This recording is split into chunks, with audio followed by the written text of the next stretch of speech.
What would you do if someone blocked your entire life with one shiny car? Not just any car, a Porsche 911. And the driver? The most ruthless HOA president you can imagine. She thought I'd bow down. She didn't know I had something bigger. She didn't know about the tank. It was a quiet Texas morning, the kind where the air still carries the smell of dew and coffee feels like the only sound in the world. I stepped onto my porch, mug in hand, expecting another uneventful start to the day. But that's when I saw it. There, stretched across my only gate, sat a Porsche 911, silver, polished, gleaming so brightly it might as well have been a mirror reflecting the rising sun. At first, I thought maybe a stranger had pulled in by mistake. A lost delivery driver, a guest from down the street, someone who would back out in a minute or two. But the car didn't move. It sat there, bold and deliberate, like it belonged. And when the driver's side door opened, I realized this wasn't some random accident. Out stepped Amara Wallace, the iron-fisted president of our HOA, a woman who wore her arrogance the way others wear perfume. She walked up the gravel in heels sharp enough to scar concrete. Her smile stretched just a little too wide. "Curb space," she said casually, motioning at my gate as though her Porsche had every right to sit there. Perfectly legal. I stared at her, trying to steady my voice, and told her it was private property. She smirked, shrugged, and sauntered away, leaving that car like a throne blocking my home. And in that moment, I thought it was a one-time inconvenience. I thought wrong. The next morning, I stepped outside, hoping yesterday's mess was behind me. But there it was again, the same Porsche, parked at the exact same angle, cutting off my only entrance like a steel barricade. By the end of that week, it became a routine. Every sunrise, I'd sip my coffee and stare at that car squatting across my gate. Every sunset, she'd either move it or leave it overnight, just to prove she could. At first, it was just frustrating. Amazon packages were delayed. The mailman shook his head and muttered, "Rich people problems," as he dropped my envelopes at the roadside. Friends had to park blocks away and hop my fence just to visit. Even my own truck sat pinned in like a caged bull. When I confronted Amara, she smirked like a courtroom actress and said the same rehearsed line. HOA regulated curb space. I tried the police. They looked at the HOA paperwork she shoved in their faces and shrugged. Civil matter, they called it, which is cop speak for not our problem. That's when I started to realize this wasn't just about parking. It was about control. She wasn't blocking my gate because she needed the spot. She was testing me. Testing how far she could push before I snapped.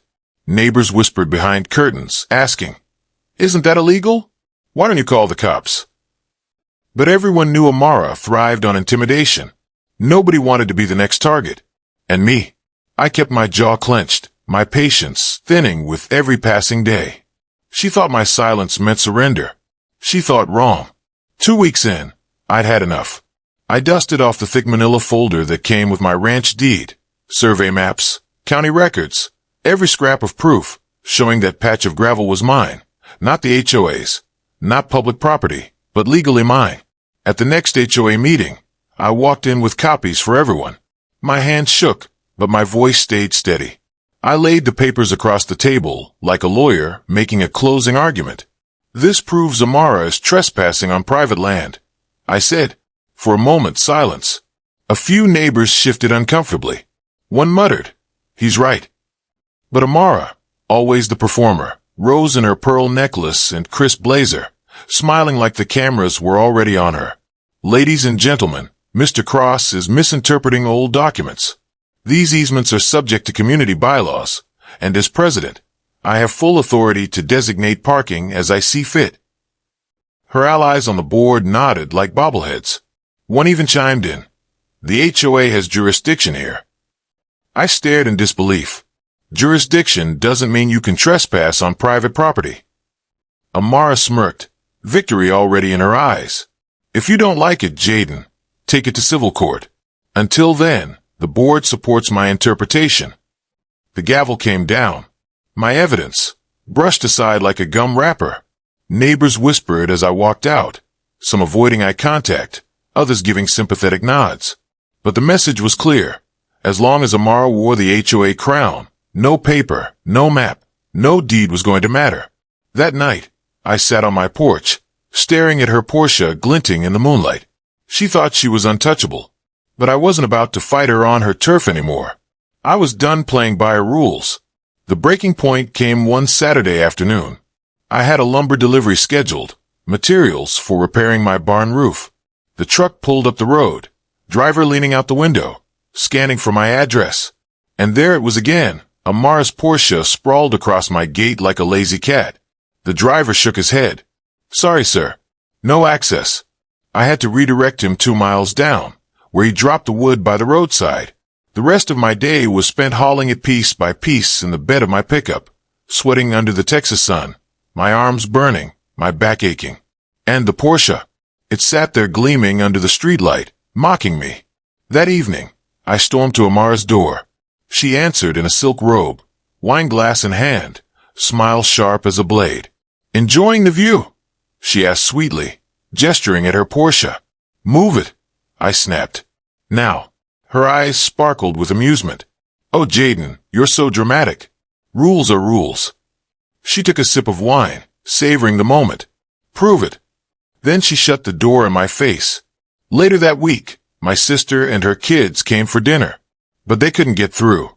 The Porsche blocked the gate again. My sister called from the road, frustrated. Should we just go home?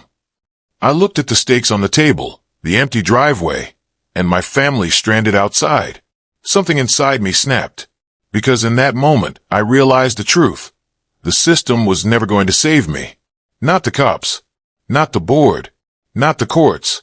Amara thought her fortress of bylaws made her untouchable. She was wrong.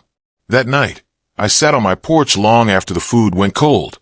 Crickets buzzed in the distance, but all I could hear was her voice echoing in my head. Rules are rules. But before I was a rancher, I was a soldier. Not the desk kind, the mud-on-your-boots kind. My specialty? Armored vehicles. Tanks.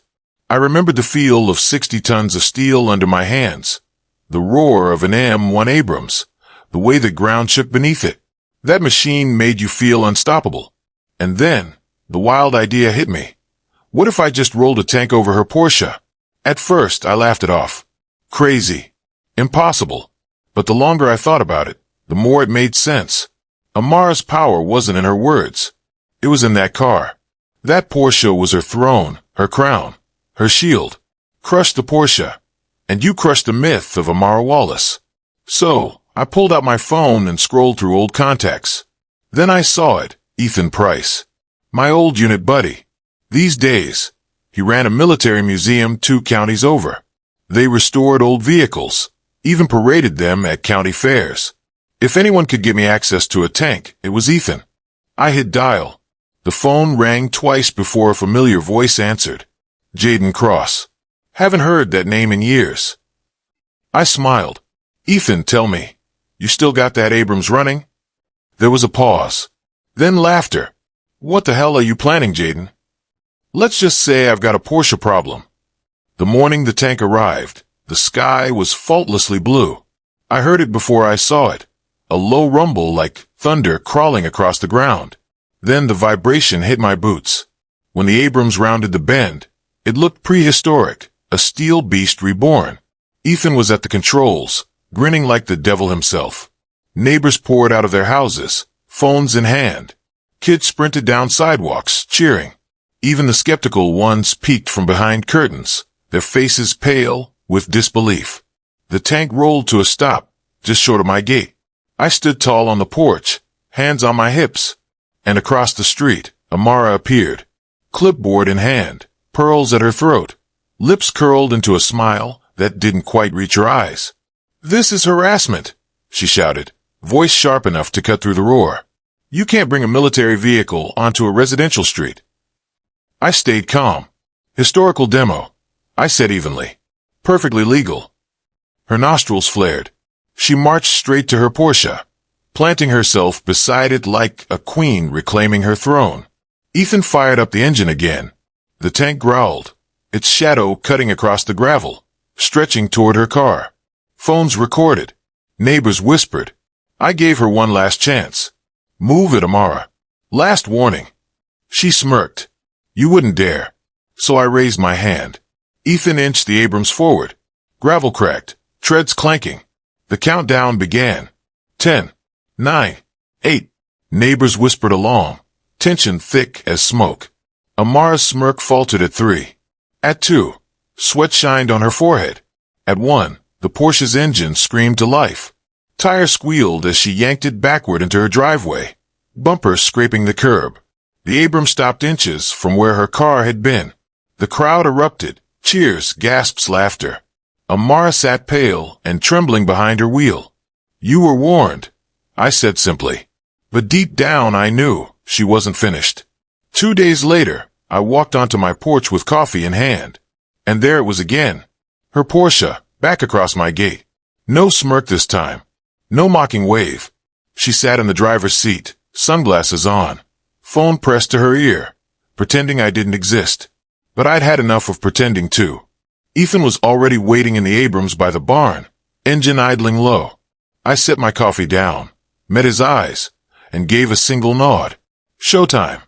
The tank roared to life, exhaust belching like dragon's breath. The ground trembled as it crawled toward the Porsche. Neighbors poured out again, this time like they'd been waiting for an encore performance. Phones raised. Live streams clicked on. Kids sat cross-legged on lawns, whispering like they were about to witness history. This time, there was no countdown. No second warning. The Abrams closed in, shadow swallowing the Porsche whole. Amara revved her engine, horn blaring, but she didn't move. And then, contact. The sound was unforgettable. A screech of metal. A crunch of wealth meeting physics. The Porsche buckled like a soda can. Glass shattered. Alarms wailed. Neighbors gasped, then cheered. Amara scrambled out, clutching her pearls, screaming, vandalism, crime, arrest him. But it was too late. The Porsche was no longer a throne. It was rubble. Minutes later, police cruisers pulled up, sirens wailing.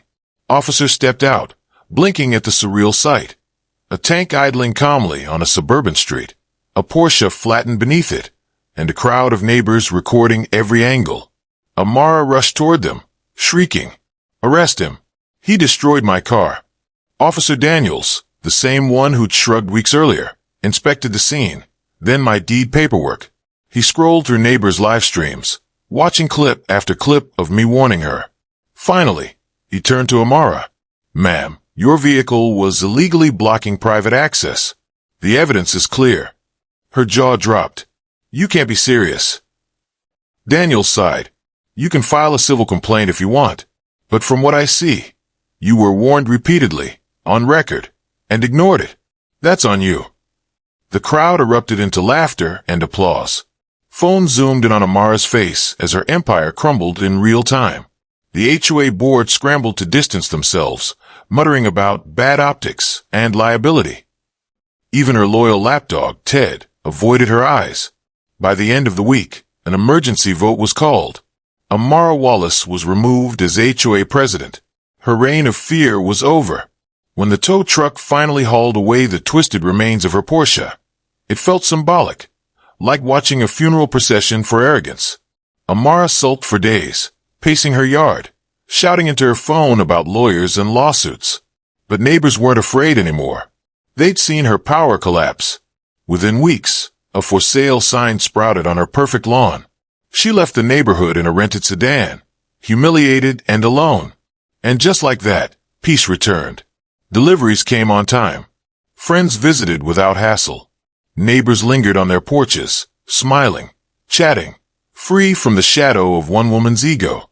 I sat on my porch, coffee in hand, tank parked by the barn like a steel sentinel, and thought about how fragile power really is. Amara thought her Porsche made her untouchable. But power built on intimidation always crumbles. Sometimes all it takes is courage. Courage to say no. Courage to stand your ground. Courage to remind a bully that their throne isn't as strong as they think. So tell me, have you ever faced your own HOA Karen? Someone who thought they were above the rules? Drop your story in the comments. Because trust me, you're not alone.